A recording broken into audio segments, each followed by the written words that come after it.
Saat itu saya masih kelas 2 SMA di salah satu sekolah yang ada di daerah Tuban. Suatu ketika, teman kos saya yang bernama Ridwan bercerita bahwa di desanya semua orang yang meninggal akan menjadi jerangkong. Setahu saya, jerangkong adalah hantu yang berbentuk kerangka manusia. Kalau yang meninggal orang baik, maka hanya 7 hari dia menjadi jerangkong. Namun kalau yang meninggal bukan orang baik, bisa sampai 40 hari dia gentayangan. Kemudian hal tersebut saya ceritakan kepada Ustadz. Beliau pun sama tertariknya dengan saya. Maka kami berdua sepakat untuk melihatnya sendiri, dan ternyata Ridwan juga setuju dan akan mengajak kami ke desanya. Hampir sebulan kemudian, Ridwan memberitahukan kalau ada teman sekelas yang satu desa dengannya tadi pulang karena Pak D-nya meninggal. Maka esoknya pas hari Sabtu, kami bertiga ke rumah teman Ridwan itu di sebuah desa kecil pesisir Laut Utara. Hari masih siang ketika kami sampai di rumah Ridwan, dan rencananya setelah zuhur baru beranjak melayat ke saudara temannya, sebut saja Arif. Setelah berbasa-basi, Ridwan mengatakan maksud lain dari kedatangan saya bersama Mas Ustadz. Saya panggil Mas Ustadz karena beliau masih muda. Mendengar maksud kami, ternyata Arif tidak keberatan dan malah bersedia menemani agar kami tidak dicurigai oleh orang kampung. Maka dari perbincangan itu, kami pun sepakat sesudah sholat Isya akan bertemu di depan makam. Setelah berbincang dengan Arif, kami bertiga pun kembali ke rumah Ridwan. Sesampainya di rumah Ridwan, Mas Ustadz bertanya, "Mas Ridwan, apa sebelumnya pernah ada yang melihat sendiri penampakan jerangkong itu?" Lalu Ridwan menjawab, "Silahkan Mas Ustadz tanya ke semua orang yang ada di desa ini, Mas. Hampir semuanya pernah melihatnya sendiri kok," jawab Ridwan bersemangat. "Terus, apa pernah ada yang melihat kalau itu memang dari makam orang yang baru meninggal?" Ridwan kembali menjawab pertanyaan Mas Ustadz. Saya sendiri beberapa kali mas pernah melihatnya, meskipun dari jarak yang agak jauh." "Lalu bagaimana penampakan saat keluar dari dalam kuburan?" tanya Mas Ustadz penasaran. Ridwan lalu menjelaskan, "Mula-mula ada asap kecil dari sekitar pusara jenazah, lalu semakin membesar dan membentuk jerangkong yang berdiri di patok sebelah kaki. Lalu setelah terbentuk sempurna, meloncat dia ke patok yang di kepala, lalu loncat lagi ke patok sebelah kaki. Saya melihat itu diulang sampai 3 kali, baru dia meloncat ke atas mengarah ke desa." "Terus apa yang dilakukan di desa?" "Dia akan menemui saudara-saudaranya, kerabat, dan para sahabatnya." "Apakah mereka semua yang didatangi melihat juga?" "Ya jelas, karena sudah jadi kebiasaan di desa ini. Jadi setiap ada orang meninggal, maka keluarganya kalau malam akan tinggal dalam satu rumah sampai beberapa hari, terutama untuk menjaga anak-anak. Lalu kami pun berunding tentang apa yang akan dilakukan nanti malam. Kalau saya tutup makamnya dengan kain yang diasma, kemungkinan tidak akan bisa tembus dia," kata Mas Ustadz. "Tetapi itu tidak mengungkap misterinya, Mas," kata saya. "Saya ingin menangkap jerangkong itu," kata beliau lagi. "Saya setuju, Mas," kata Ridwan menimpali. Maka kami pun merundingkan cara menangkapnya. "Pakai toples saja, Mas," usul Ridwan. "Saya khawatir kalau pecah akan membahayakan," kata Mas Ustadz. "Pakai kaleng biskuit aja gimana?" usul saya. Kami pun sepakat menggunakan kaleng bekas biskuit untuk menutup lubang keluarnya jerangkong. Setelah zuhur, kami dipersilakan istirahat dulu oleh Ridwan. Ketegangan membayangkan apa yang akan terjadi nanti malam membuat saya sulit tidur. Saya lihat Mas Ustadz juga tidak bisa tidur meski matanya terpejam. Singkatnya, setelah maghrib, kami makan bareng keluarga Ridwan. Keluarganya sengaja tidak kami beritahu apa misi kami. Lalu, setelah Isya, Ridwan sambil membawa kaleng biskuit berjalan di depan. Gardu-gardu terlihat masih sepi. Rumah-rumah masih ramai seperti tidak ada apa-apa. Sesampainya di depan makam, saya melihat Arif bersama seseorang yang sudah menunggu kami. Ternyata itu adalah kakaknya yang ingin menemani. Saya, Mas Ustadz, Ridwan, Arif, dan kakaknya langsung menuju ke dalam makam. Kami berlima lalu duduk bergerombol di sisi barat, mengamini doa yang dipanjatkan oleh Mas Ustadz. Masih terlalu sore, kata Arif memecah kesunyian malam. Semalam beberapa orang menjumpai Pak D di mulut desa. Ada yang disapa. Dalam bentuk apa Pak D menampakkan diri? Tanya saya. Ya masih kayak saat masih hidup. Bukan dalam bentuk itu? Tanya saya lagi. Enggak, tapi tengah malam kami di rumah mendengar suara itu. Net, kata Arif. Emang seperti itu bunyinya? Tanya saya lagi. Iya. Kali ini Mas Ustadz yang menjawab. Tiba-tiba kami terdiam. Saat itu masih sekitar jam 10 malam. Angin terasa lebih dingin.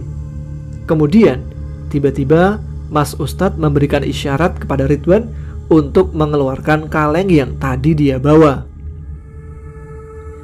Jangan ada yang bersuara.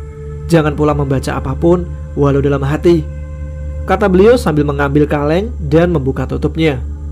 Tanpa dikomando, duduk kami semakin rapat. Haus yang tadi terasa sekarang seolah hilang. Waktu seolah berhenti dalam ketegangan. Mas Ustadz mengapit tanganku supaya duduknya bergeser di sampingnya. Saya pun bergeser ke depan. Terasa sekali suasana sepi mencekam. Udara terasa semakin dingin. Selain deg-degan, ada juga ketegangan. Tiba-tiba Mas Ustadz mengangkat tangannya, seolah memberi isyarat supaya kami terdiam. Maka kami semua pun diam mematung. Yang terdengar hanya degup jantung kami. Beliau kemudian membalik kaleng dengan posisi siap siaga.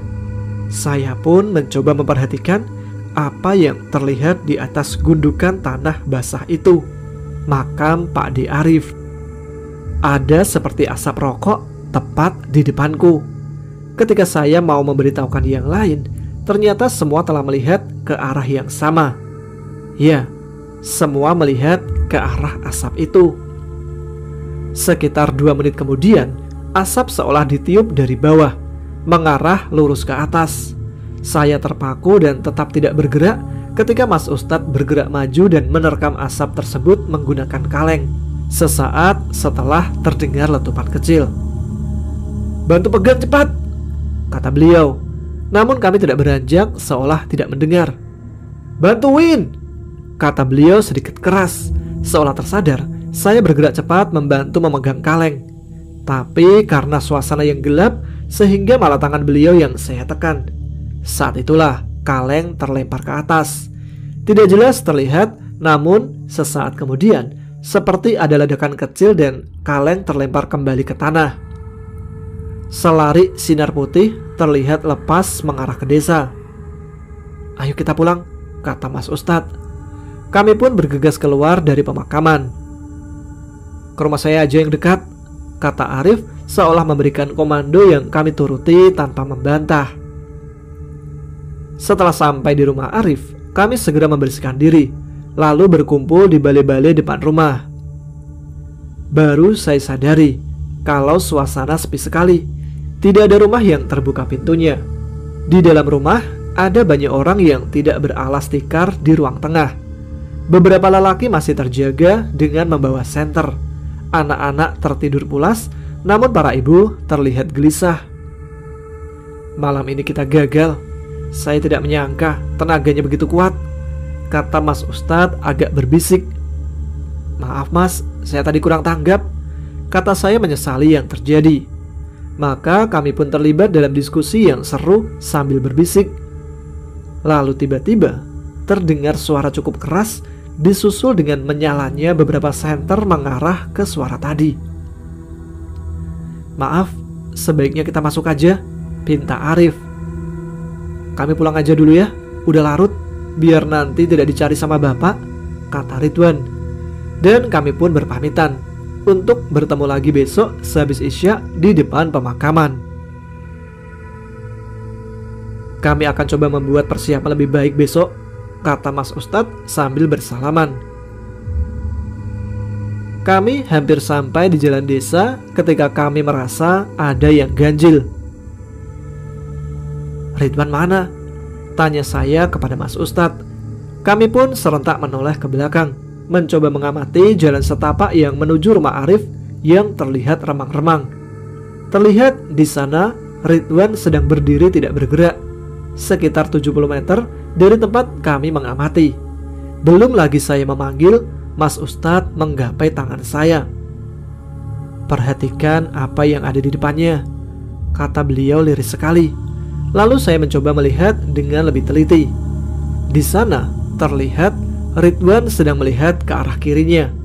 Di sebelah kirinya itu hanya ada kebun singkong dan beberapa rumpun pohon pisang. "Ada apa?" tanya saya tidak mengerti. Lalu Mas Ustadz menarik tangan saya agar bergeser ke kanan jalan mendekatinya. Amati batang pohon pisang yang di depannya. Sambil memicingkan mata, saya mencoba fokus. Ada sesuatu di sebelah pohon itu, tapi hanya seperti pohon pisang yang kulit luarnya terkelupas saja hingga terlihat lebih putih. Karena penasaran, perlahan saya berjalan mendekati. Kali ini Mas Ustadz tidak mencegah, bahkan mendahului di depanku. Makin mendekat, makin nampak jelas. Itu bukan pohon pisang yang terkelupas, itu sosok jerangkong. Saat itulah sosok tersebut tiba-tiba lenyap. Ridwan masih berdiri di tempatnya ketika kami datang. Matanya masih menatap ke arah tempat tadi. Tegur saya sambil memegang tangannya yang terasa dingin. Dia mulai menarik nafas panjang setelah Mas Ustadz membisikkan sesuatu ke telinganya. "Akhirnya beliau menemui saya," kata Ridwan sambil mulai berjalan di antara kami berdua. Saya tidak menanggapi, namun tanpa terasa kaki kami berjalan lebih cepat. Sesampainya di rumah, ternyata pintu rumah masih terbuka dan terlihat bapaknya Ridwan sudah menunggu di ruang tamu. "Kalian dari makam?" sapanya mengejutkan. "Benar Pak," sahut Mas Ustadz cepat sambil duduk di kursi sebelah beliau.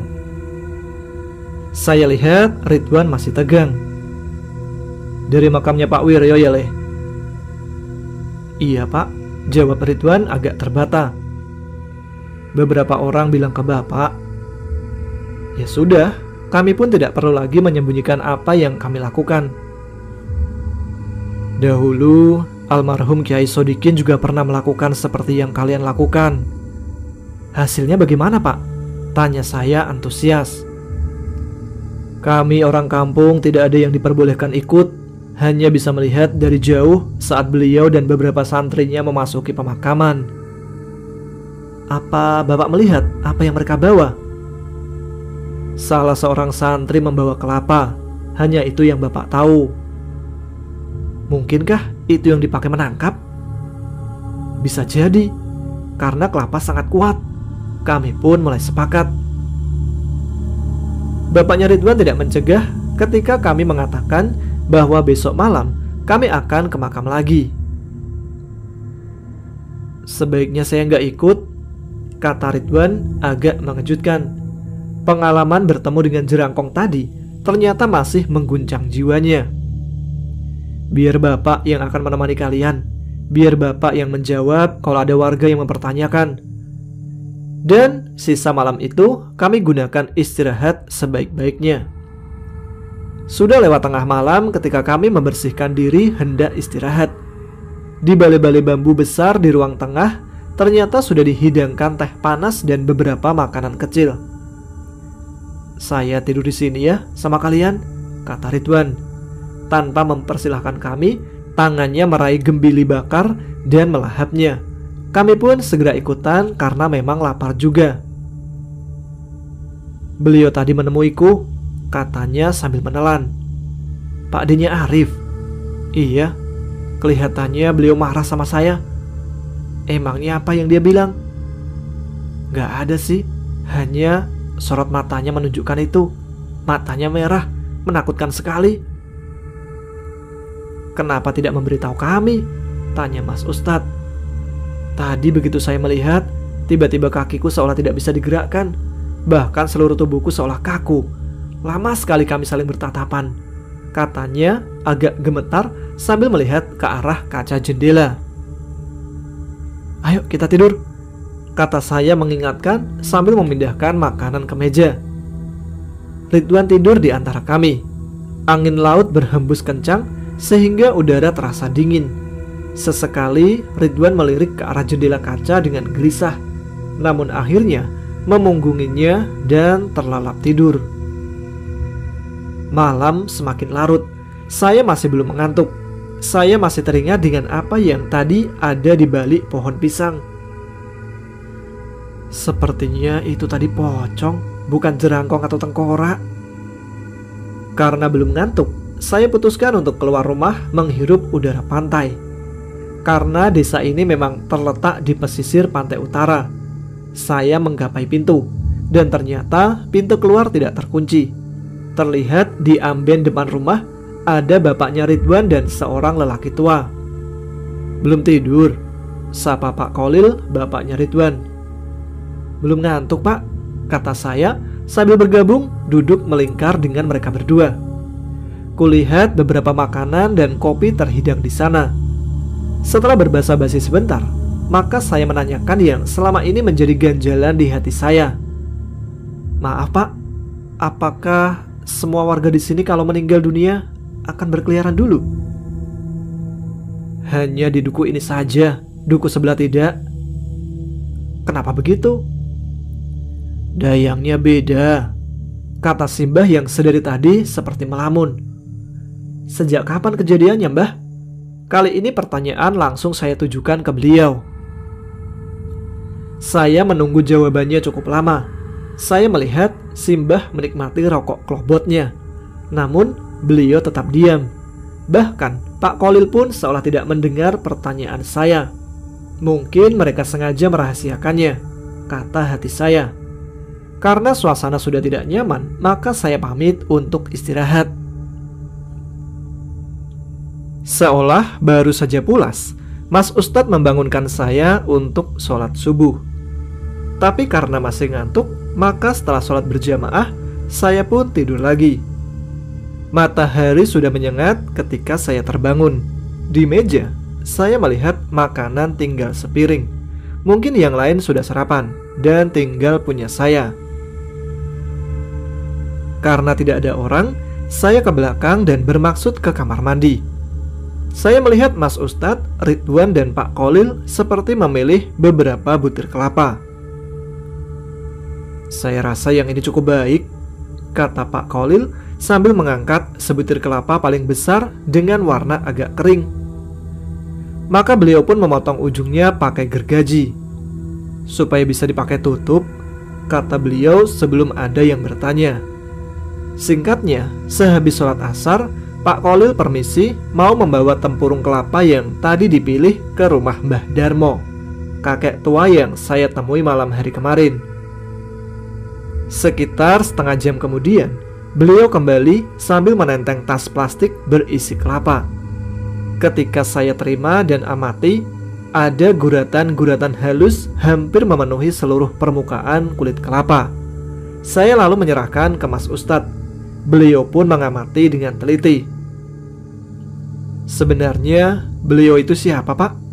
tanya Mas Ustadz kepada Pak Kolil dengan sungguh-sungguh. "Beliau hanya orang paling tua di sini," jawab Pak Kolil setelah diam agak lama. Saya amati Mas Ustadz sepertinya tidak puas dengan jawaban itu. "Bisa nggak Bapak mengantarkan saya menemui beliau?" tanya Mas Ustadz dengan ekspresi menyelidik. Kali ini Pak Kolil terlihat mulai gelisah dan tidak menjawab. "Bagaimana, Pak?" desak Mas Ustadz yang tidak sabar. Saya jadi tertarik dan mulai mengingat-ingat bapak tua yang saya lihat malam itu. Wajahnya penuh kerutan, tubuhnya relatif kecil. Duduknya, saya baru sadar, posisi duduknya tegak nyaman, seolah tidak mudah goyah meski sedang menghisap rokok dan ngopi. Ketika berkata tanpa menoleh, bahkan ketika saya tanya, diam tanpa memalingkan wajah, seolah terpusat pada satu titik. Beliau santri dari kiai yang dulu menangkap jerangkong. Jawab Pak Kholil mengejutkan saya, namun tidak dengan Mas Ustadz. Beliau hanya mengangguk-angguk sambil menarik nafas panjang.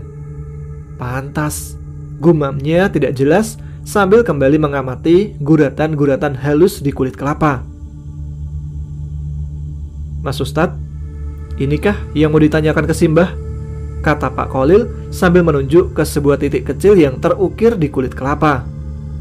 Benar Pak, saya tahu ini bukan huruf ba karena titiknya 2. Juga bukan ya, saya pernah melihat kiai saya menuliskannya, kata Mas Ustadz sambil membuka kain ikat hitam yang selama ini dikalungkan di lehernya.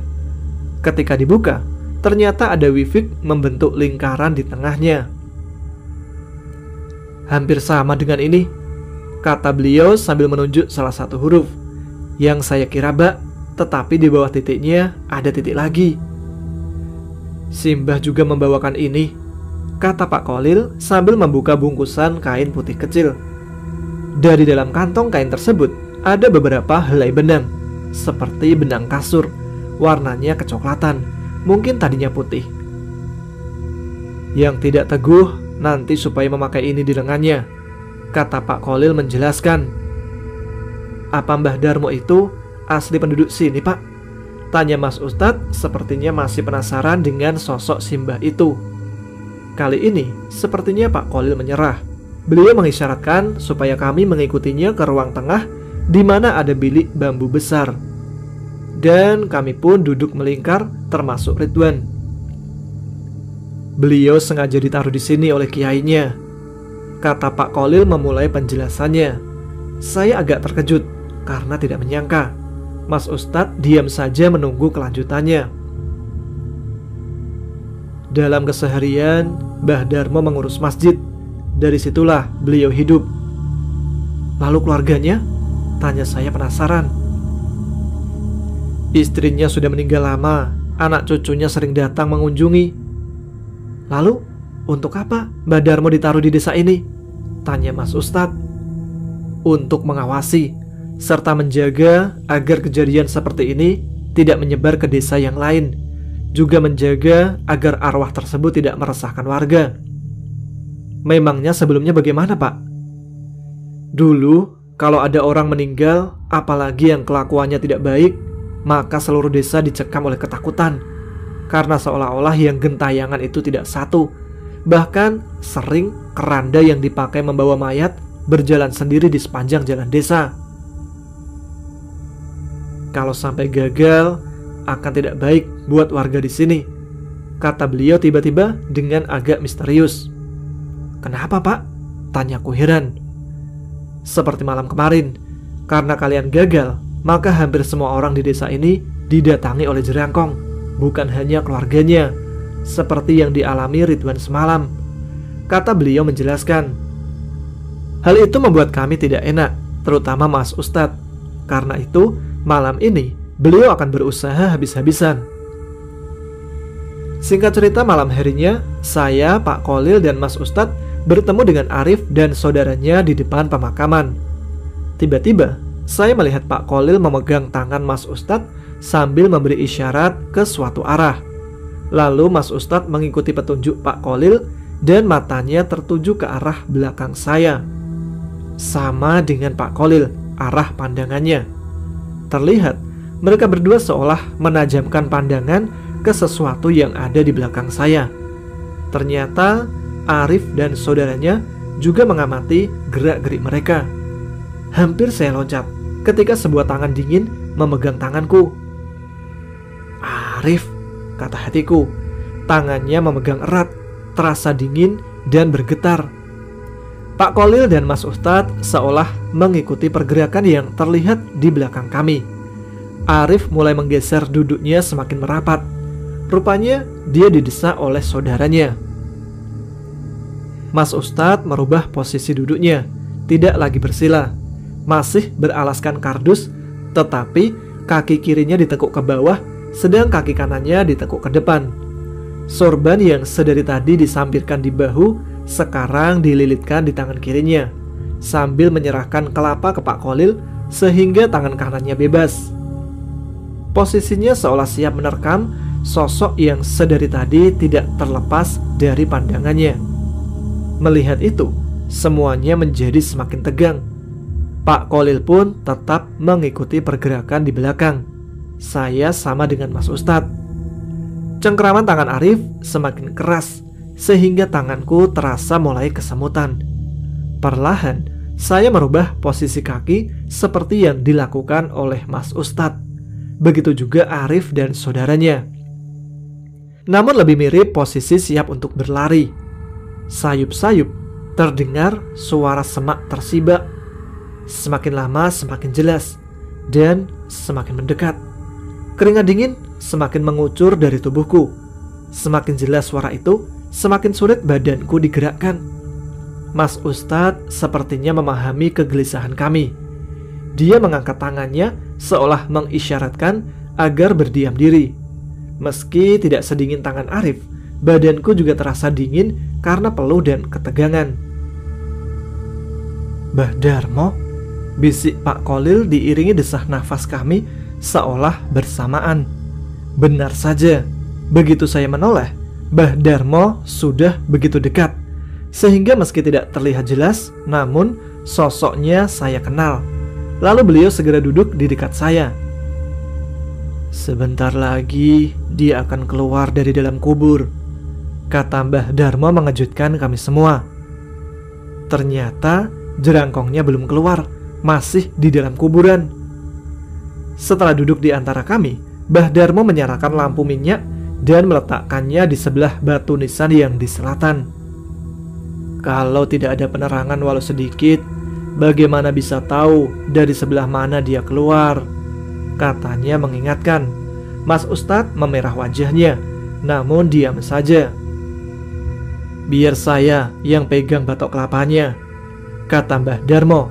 Dengan senang hati Pak Kholil menyerahkan ke Mbah Darmo. Setelah ada sedikit penerangan, ternyata baru terlihat kami berlima sedang bermandi keringat, termasuk Mas Ustadz, sehingga tidak bisa menahan senyumnya. Sambil menunduk, tidak enak kalau ada yang melihat. "Perhatikan," suara Mbah Darmo memecah kesunyian, hingga suasana yang tadinya sudah nyaman kembali mendebarkan. Beliau menunjuk ke satu titik di gundukan tanah basah itu. Saya mengamati dengan teliti. "Asap," gumam kami hampir bersamaan. Terlihat asap tipis muncul dari dalam tanah. Selain Mbah Darmo dan Mas Ustadz, semuanya melangkah mundur. Tiba-tiba asap menebal dan terdengar bunyi. Pada detik itulah Mbah Darmo dengan cepat menutup lubang asap itu, dan hampir bersamaan Mas Ustadz ikut menekan tempurung kelapa itu. "Bantu pegang!" teriaknya. Hampir bersamaan kami berempat melompat hingga berdesakan. Tidak tahu tangan siapa yang saya tekan. Terasa ada dorongan ke atas kuat sekali. "Tahan yang kuat!" Kembali Mas Ustadz memberi aba-aba, sehingga batok kelapa yang tadinya mulai terangkat perlahan turun.